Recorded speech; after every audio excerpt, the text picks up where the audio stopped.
Okay, good morning and welcome to another episode of Business Spotlight. Today I'm joined by Mathew Collett and I'd like to welcome you, Mathew. Welcome to the show. Yeah, thanks, Stephen. Great to be here. Awesome. So tell us a bit about your current business, Mathew. Yeah, Solar D Dermatech. We started this journey back in 2014, and we've got a patented technology that we sell to other companies, and it's all around vitamin D production and sun protection. So what we do is we've created a unique technology that lets in some of that UVB light we get from the sun, so our bodies can produce vitamin D, but also protecting against all the bad rays. Awesome. Sounds like a very purpose-driven business there. What got you into this space? It's always a good question. A lot of these things, as you probably know and hear, is a lot of it's accidental. My business partner and I, at the time, we met the inventor in the US. He's an American. He sort of invented the technology.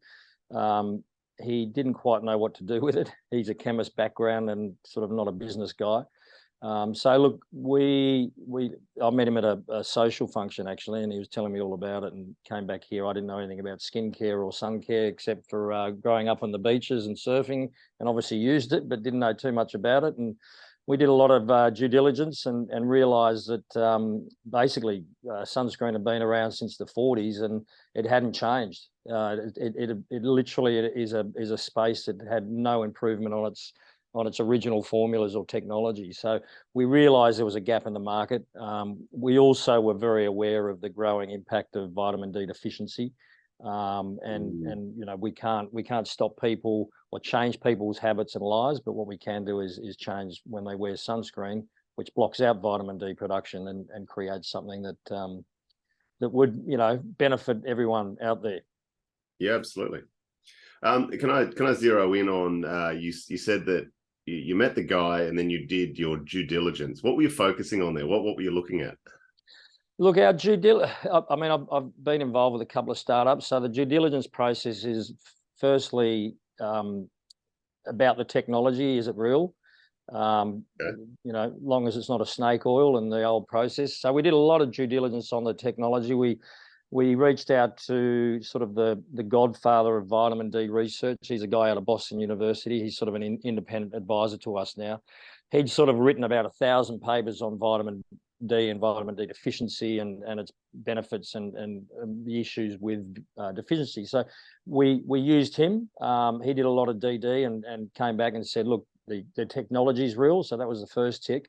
And the second tick is there going to be market demand for something? So it's great to have an invention or a new process or a new idea, but if it's too early in the market or it's not going to be accepted, then, you know, why go ahead? So we spoke to a lot of dermatologists and skincare companies to see their reaction. The other one is the old dinner party test, sitting in a dinner party with old friends and connections and bringing up the idea and seeing the response. We find that's actually right. Yeah, there's a good example of a target market, and if anyone's interested in it. So the female sides were all fascinated. And do you bring that up as in, I'm looking at doing this, or you go, yes, I read about this thing? Okay, yep. Yeah. So it's more of a, hey, if you could buy this at the shelf, what would you think? And the feedback was, you know, almost 100%. Oh, what a great idea. Yeah, no, that's great advice. There's been many businesses started without market demand. Exactly. I'll give you an example. Touching on a previous, we invented a data security technology as well in a previous business, and it was sort of ahead of the curve. Anyway, so we'd go and speak to. My background was financial markets, so I'd go and speak to all the old banks that I used to and talk about how this could impact their businesses. And we sort of invented something that was, you know, like I said, ahead of the curve. So a lot of the feedback was, this is really good technology, but what are we going to do with it? And eventually we went to a meeting and this guy from the CBA turned around and said, oh, I think you've solved the problem of security in the cloud. And we were like, yeah, that's right. That's what we done. We walked out of the meeting and I looked at my business partners and we both went, what the hell is the cloud? So that's where that ended up. And we spent years trying to sell it, but no one would be interested until the cloud turned up. So we were, there's an example of having something that's not ready. Too early. Yeah. So you did your due diligence, tested market demand. How has it landed since 2014 going live? What's that journey been like? Yeah, look, it's a long journey when you're talking about a patented new technology, because there's a lot of early development. The patents are a long process. They're not cheap. Anything with lawyers involved is never cheap. So, we probably spent, I'd say, four years before we actually did anything commercially. Right. So that, you've got to believe in it to do something like that, because it's a lengthy, costly process. We launched a sort of a product trial in sort of 16, 17. Mm-hmm. So that was, what's that, roughly 3 years. So that was our first time we actually launched it. And, obviously that's the nervous time, because you're going, is this going to be accepted? How do you maintain the energy, the focus? Yeah, I think one of our early investors is a private equity group, and they've always said, you're either really insane, Matt, or very patient. I said, I think I'm a bit of both. So, yeah, it's patience, it's belief. Anyone that started a business will know that there's no such thing as smooth sailing. There's always hurdles. There's things like COVID, which almost blew up the business, because most of our client base is in Asia, and obviously Asia was extremely hit hard by the pandemic, and they just shut down production and shut down development. So, things like that you just you can't see coming. There's other roadblocks where we're heavily governed as a therapeutic product or a drug, as they say in the US. Yep. So we've got to go through FDA standards and TGA standards here, which is very difficult. That's lengthy. So there's those processes which we probably didn't figure to come in, and they're lengthy and, again, expensive. We've got claims that we make, so we had to get those approved as well. And being a new technology in a therapeutic or drug space, it's tough. It's very tough. Yeah. Okay. So we sit here in 2023. How's it going now? Yeah, good. So our business model is very much about partnering with existing either pharmaceutical or cosmetic companies with their own brands. So we use our technology within their brands. We also offer them our brand, and they expand. So it's good. Ever since COVID's sort of stopped, well, not stopped, but slowed down, and the world's reopened, that's been really good for us. We cemented some really big relationships. So it was just a matter of holding on tight and hoping that COVID wasn't going to continue as long as it did. And we sort of were, I guess, a bit lucky. We were hoping it was going to be about a year, and that was about, a year was about when the world started to reopen again.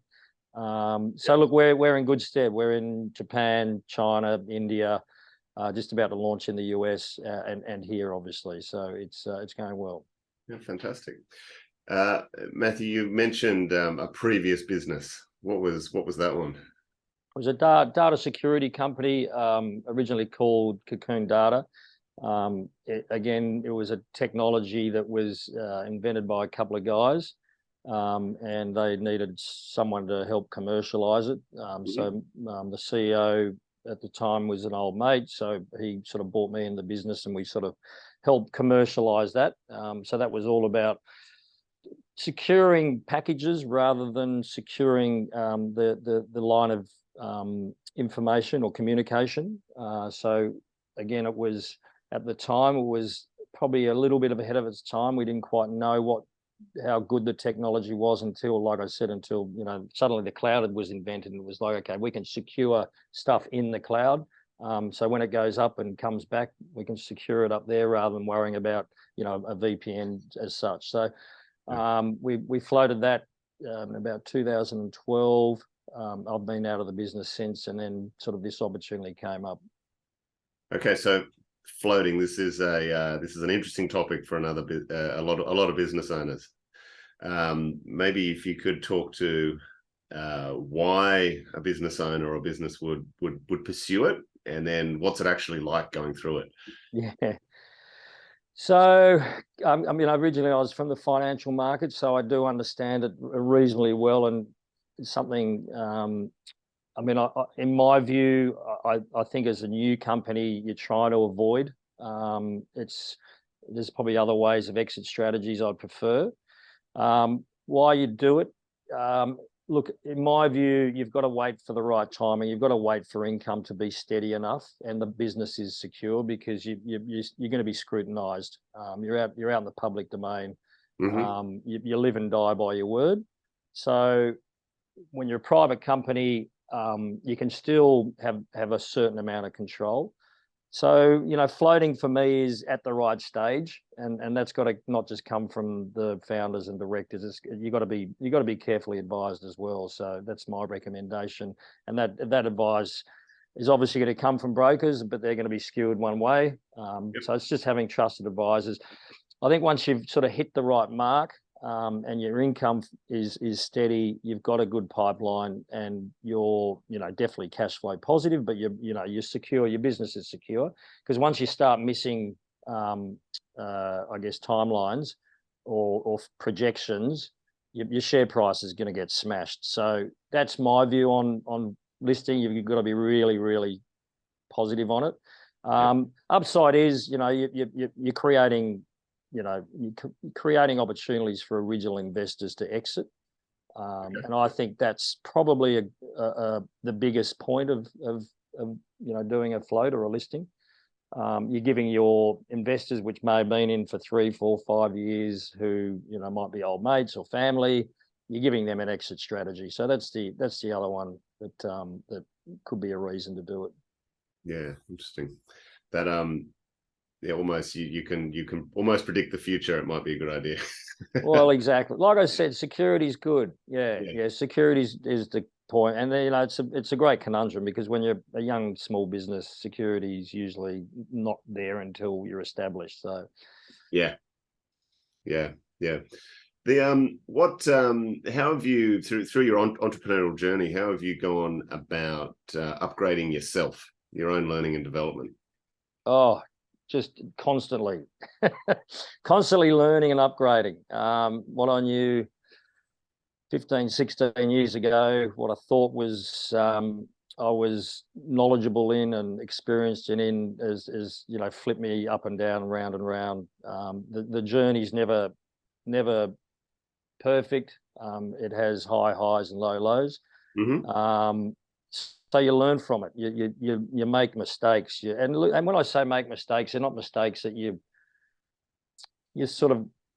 have a yes or no answer. Most people, I find in our space, there is no right or wrong answer usually. So you've just got to go a direction, and sometimes it's going to be wrong. But you just can't kick yourself for making that decision, because sometimes you just don't know what the right answer is. You just happen to go the wrong angle. So that's if you're not learning from that, I don't know how you can learn. Excellent. No, that's great advice. Great advice. And just lastly, what's if people want to maybe get your products or get in touch with you, what's the best way to do that? Yeah, so I've got, like I said, we deal mainly with commercial business. We're not a retail product, but if anyone wants to get hold of me, email is probably the best. So mcollett@solar-d.com. Okay. We've also got a website, which is solar-d.com as well. Yeah, and we'll put that in the show notes. Oh, perfect. Excellent. Thanks for your time today, Matthew. It was awesome to learn about that, get an insight into floating and staying the course. It was very good. Thank you. Yeah, thank you very much, mate. Bye-bye.